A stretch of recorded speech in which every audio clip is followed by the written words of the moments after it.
Hola a todos y a todas, soy María y hoy vengo a hablaros de los hiperrelatos en los juegos de rol. He preparado este fondo así muy rápido porque estaba viendo la campaña de Sirio, la de Mari, no spoilers, y he tenido esta idea porque a veces resulta un poco difícil que la filóloga que vive en mí se distancie de la consumidora de entretenimiento, así que he venido a compartir esta idea con vosotros y con vosotras porque creo que os puede interesar y que la podéis aplicar a vuestras partidas de rol. ¿Por qué tiene tanto éxito Amaril? No solo por los jugadores y porque Sirio es un buen narrador, sino porque creo que su macroestructura está muy bien pensada. Y si no está muy bien pensada es que se ha creado así, porque todos han trabajado muchísimo y es una barbaridad. Vengo a hablar de macroestructura, que es lo que hace que básicamente un relato, un discurso tenga sentido global. Un significado, vaya.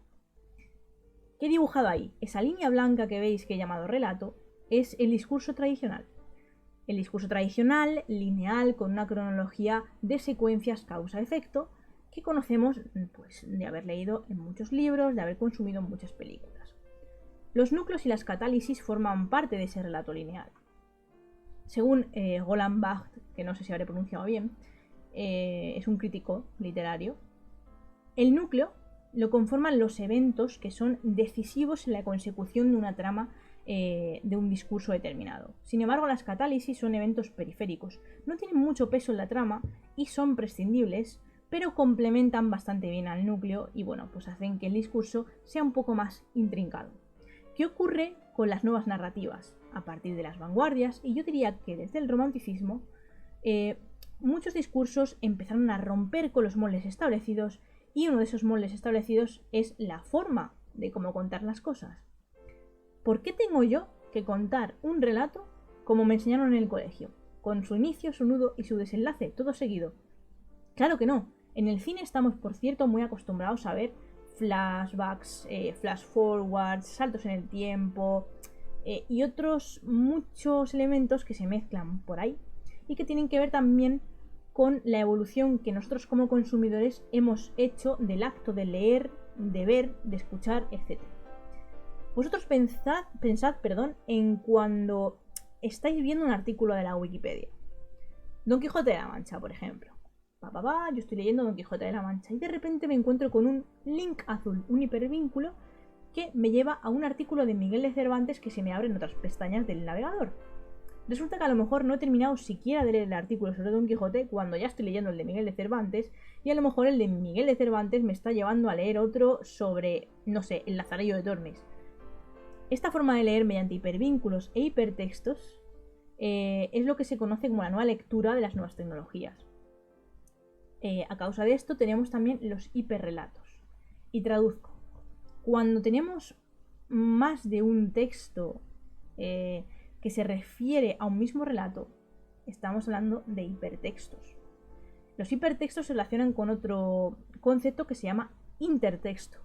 Los intertextos son los elementos que relacionan otros textos entre sí. Pensad en Amaril. Alto Castillo, La Semilla de Amaril y Eras una vez un bosque parecen historias que no tienen nada que ver una con la otra.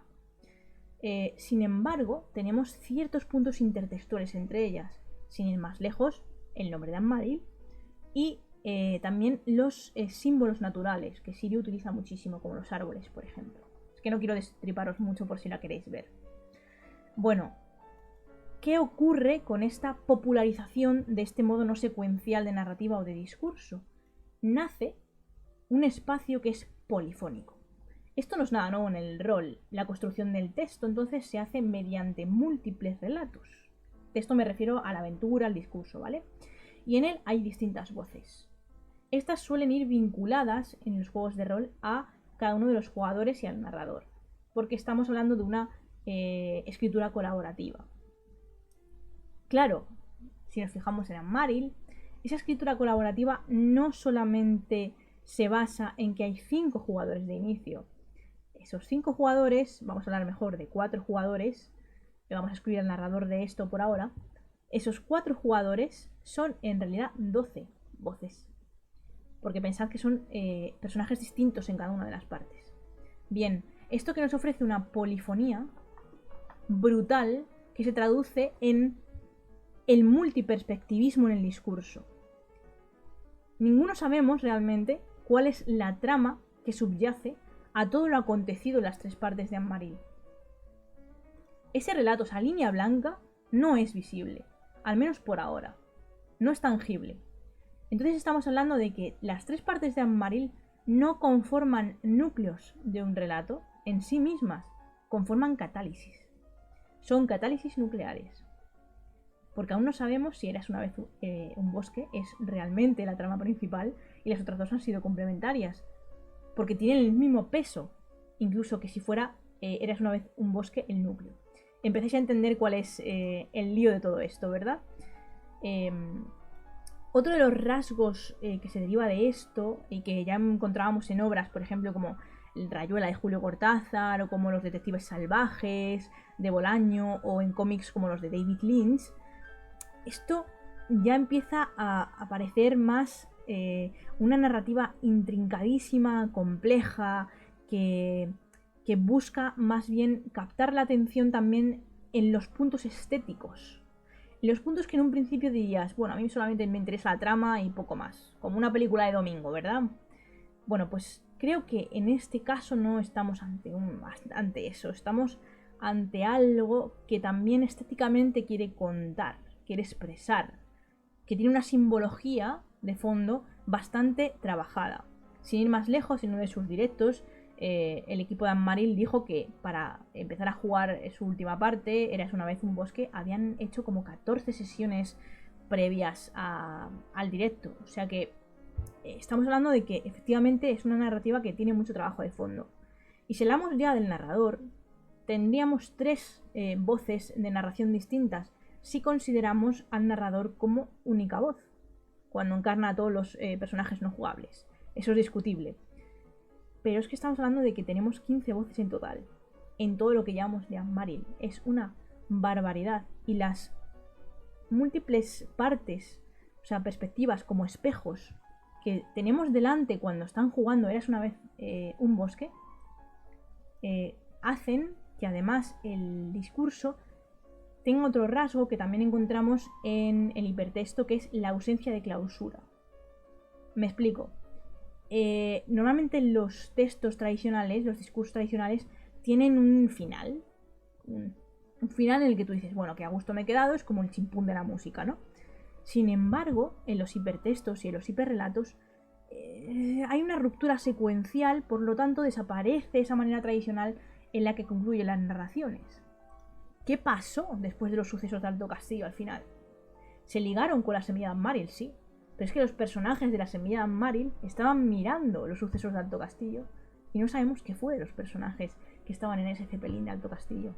Y lo mismo sucede con Eras una vez un bosque, solo que los personajes de Eras una vez un bosque están mucho más distanciados todavía de los de la semilla de Anne-Marie, al menos aparentemente.